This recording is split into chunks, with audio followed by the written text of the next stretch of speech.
Gente querida do Paz e Bem, estamos aqui hoje, terça-feira, dia 27 de agosto de 2024, para trabalhar mais um programa Paisagem, agora de número 58.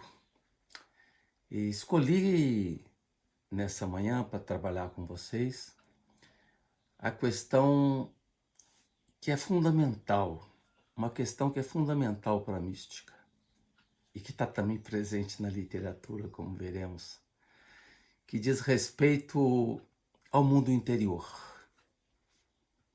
ou a descida ao mundo interior.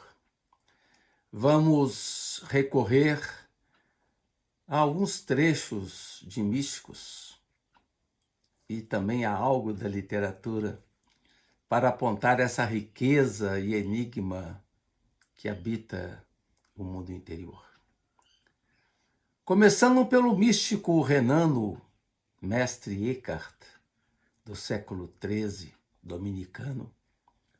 Ele fala de fundo da alma, Grund der Seele, o fundo da alma onde habita a deidade ou a divindade.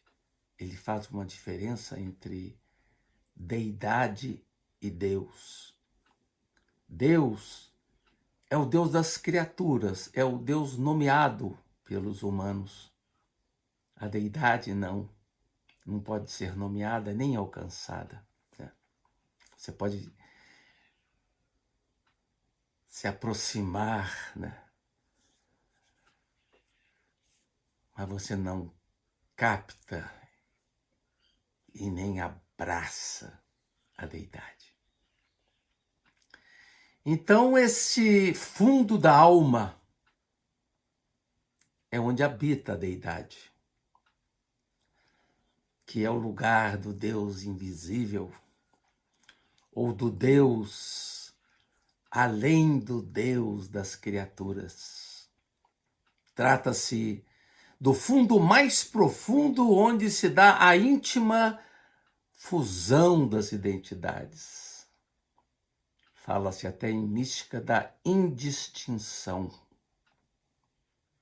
do mistério de si com o mistério de Deus.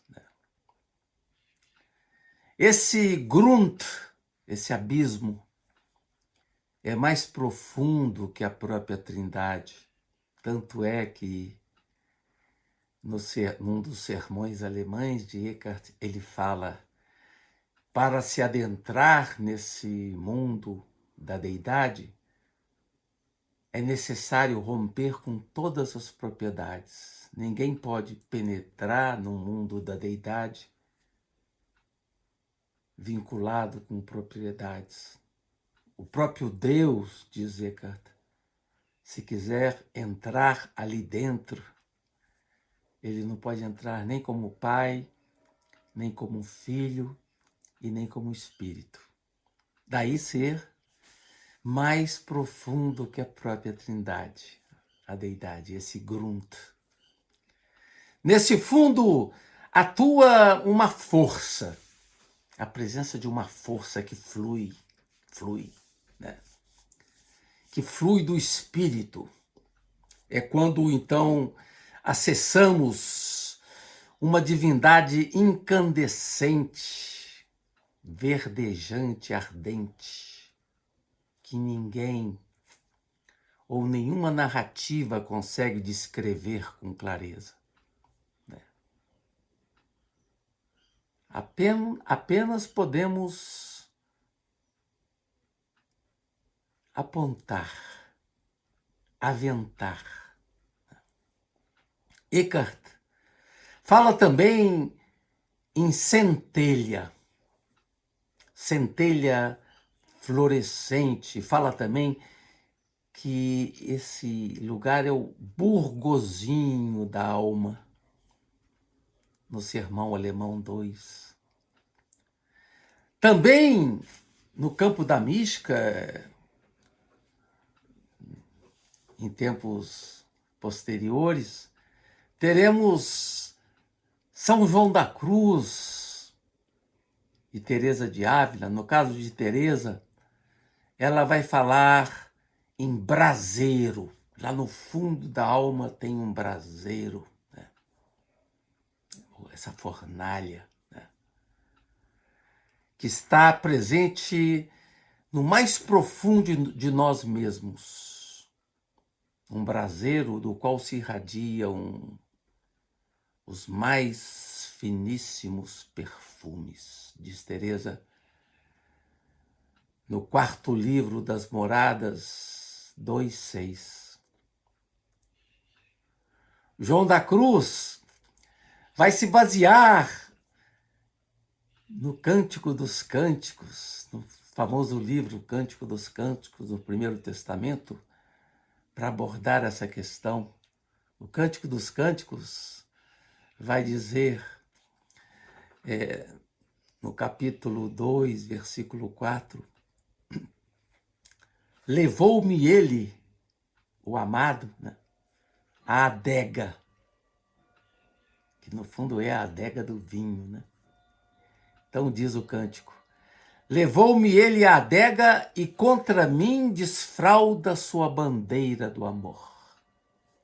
Ou seja, quem penetra na adega interior, adega do vinho, segundo o Cântico dos Cânticos, não vê senão o amor. Esquece tudo, né? João da Cruz, baseando-se nessa passagem do Cântico dos Cânticos, ele fala que ali, naquela adega interior, é o lugar onde se bebe o amado. Diz ele, do amado meu bebi. Então, quando a amada que sai em busca do amado penetra na adega interior, quando ela retorna à praça, ela esquece tudo e só consegue captar, perceber, irradiar a presença do amor. Então essa imagem bonita, né, do fundo da alma, do braseiro, pode também ser expressa como aconteceu na literatura, e aqui eu queria mencionar, né, no diário de Virginia Woolf. Ela vai falar em fundo do poço. Né? Um símbolo muito presente também na mística, né? Numa passagem muito bonita do diário de Virgínia, de 26 de setembro de 1926, ela diz, e eu quero aqui falar com bastante calma, porque é de uma beleza singular, né, o que diz Virgínia. Aqui então eu cito.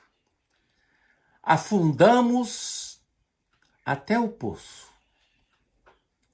e nada nos protege do assalto da verdade. Lá embaixo, eu não consigo escrever ou ler. E, contudo, existo. Eu sou. Tem que repetir, que é tão bonito, né? Afundamos até o poço e nada nos protege do assalto da verdade. Lá embaixo, eu não consigo escrever ou ler. E, contudo, existo. Eu sou. A professora Ana Carolina Mesquita, estudiosa, tradutora de Virginia Woolf, na sua tese doutoral defendida na USP, em torno dos diários de Virginia Woolf, que vão agora completar 4, já foram publicados no Brasil 3, agora vai sair o volume 4 e fica faltando ainda o último diário, né? Numa das passagens do diário de Virgínia, de 26 de 9 de 1926, né, ela fala desse fundo. Então, Ana Carolina, na sua tese doutoral, vai comentar, né, e vai dizer que, segundo Virgínia, esse fundo do poço é o lugar do assalto da verdade. E aqui eu cito Ana Carol, aspas. No fundo do poço, sua identidade, ou seja, de Virgínia, se dilui ao ponto de ela não saber mais quem é. E o fato de continuar existindo, mesmo sem poder escrever ou ler, algo que ela associava profundamente à existência de si mesma. É algo, então, que provoca em Virgínia perplexidade, mas, ao mesmo tempo, soltura, liberdade, Gelassenheit, deixar-se, let it be.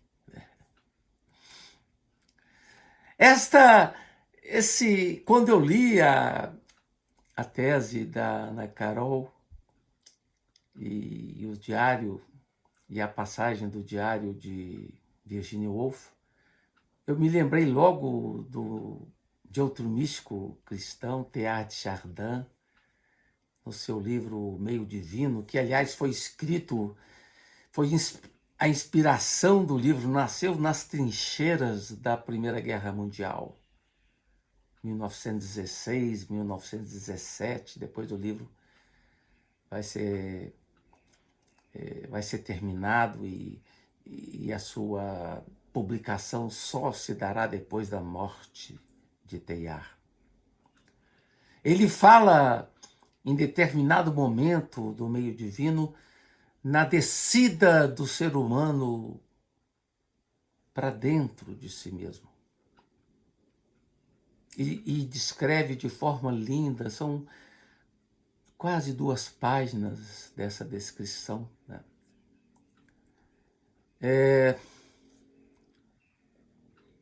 Ele fala, então, que ele resolve descer ao mundo interior. Ele pega, então, ele toma sua lâmpada e avança com admiração e temor nos meandros da interioridade. Ele relata que durante a descida ele foi deixando a área aparentemente clara de suas ocupações diárias, foi se afastando das evidências convencionais do dia a dia e avança em direção a esse abismo sem fundo. Segundo ele, o abismo de onde emana todo o poder de ação, ou seja, todo o poder de ação do ser humano emana desse abismo mais fundo. Ali está, diria Virgínia, o lugar da verdade. Aos poucos, na medida em que ele avança para o mundo interior, ele vai sentindo a carência de um solo seguro. Ele vê que não existe nada abaixo dos seus pés. Se sente perdido como um átomo no grande universo cósmico. Um átomo perdido no universo. E daquele abismo profundo que ele começa a vislumbrar, ele percebe a presença de uma onda que ele chamou minha vida. Interessante que Virginia Woolf fala, né, No fundo do poço, a presença do eu sou. E aqui o Teilhard de Chardin vai dizer que daquele abismo profundo, ele percebe a presença de uma onda que ele ousou chamar minha vida. E então, relata Teilhard, quando tudo estava para se perder, ele ouviu lá de longe, lá do recanto mais longínquo e profundo do mundo interior, uma voz que lhe dizia: Ergo sum, noli timere, ou seja, sou eu, não tenhas medo. Uma expressão que vem do Evangelho. É curioso que quando eu estava refletindo sobre isso, na leitura do diário de Virgínia e da tese da Ana Carol, e quando a Virgínia fala de que ela ali no fundo não conseguia escrever, né? Eu me lembrei do cineasta Ingmar Bergman, que na sua ilha de Faro, onde ele morava, né, e morou alguns anos com sua esposa Liv Ullmann, ele desenhava demônios nos armários, nos lugares da casa, demônios. E ele dizia que num documentário feito sobre ele diz que o demônio que ele mais temia era justamente o que mais o atormentava era o demônio da falta de inspiração. E argumenta que, por sorte dele, esse demônio nunca marcou sua presença a ponto de desesperá-lo. Curioso é observar que também Virginia Woolf tinha esse demônio que a atormentava. Na sua tese, Ana Carol cita uma passagem do diário de Virgínia onde ela menciona o desespero pelo qual foi tomada com a falta de inspiração. Aí ela cita a passagem de Virgínia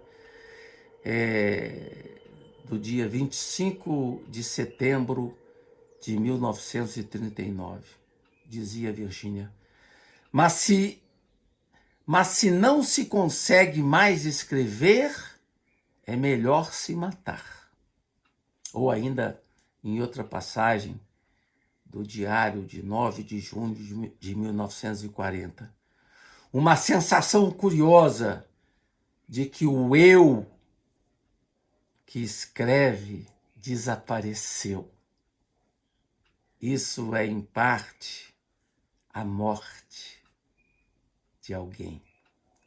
Vejam esses entrelaçamentos que tocam a medula, né, do mundo interior e que pode suscitar para vocês, como suscitou para mim, tantas inspirações de reflexões para mostrar a singularidade desse fundo do poço. Interessante que num dos autores que eu trabalho, que dialoga um cristão, um buscador cristão que dialoga com os muçulmanos, uma vez perguntaram para ele: o que a gente encontra no fundo do poço? Será que é o Deus cristão ou é o Deus muçulmano? E aí, esse buscador, que é Christian de Chergé, monge de Tibirini, que morreu assassinado, ele dizia: no fundo do poço, não existe confissão para Deus. O que existe é a presença do mistério maior sem nome.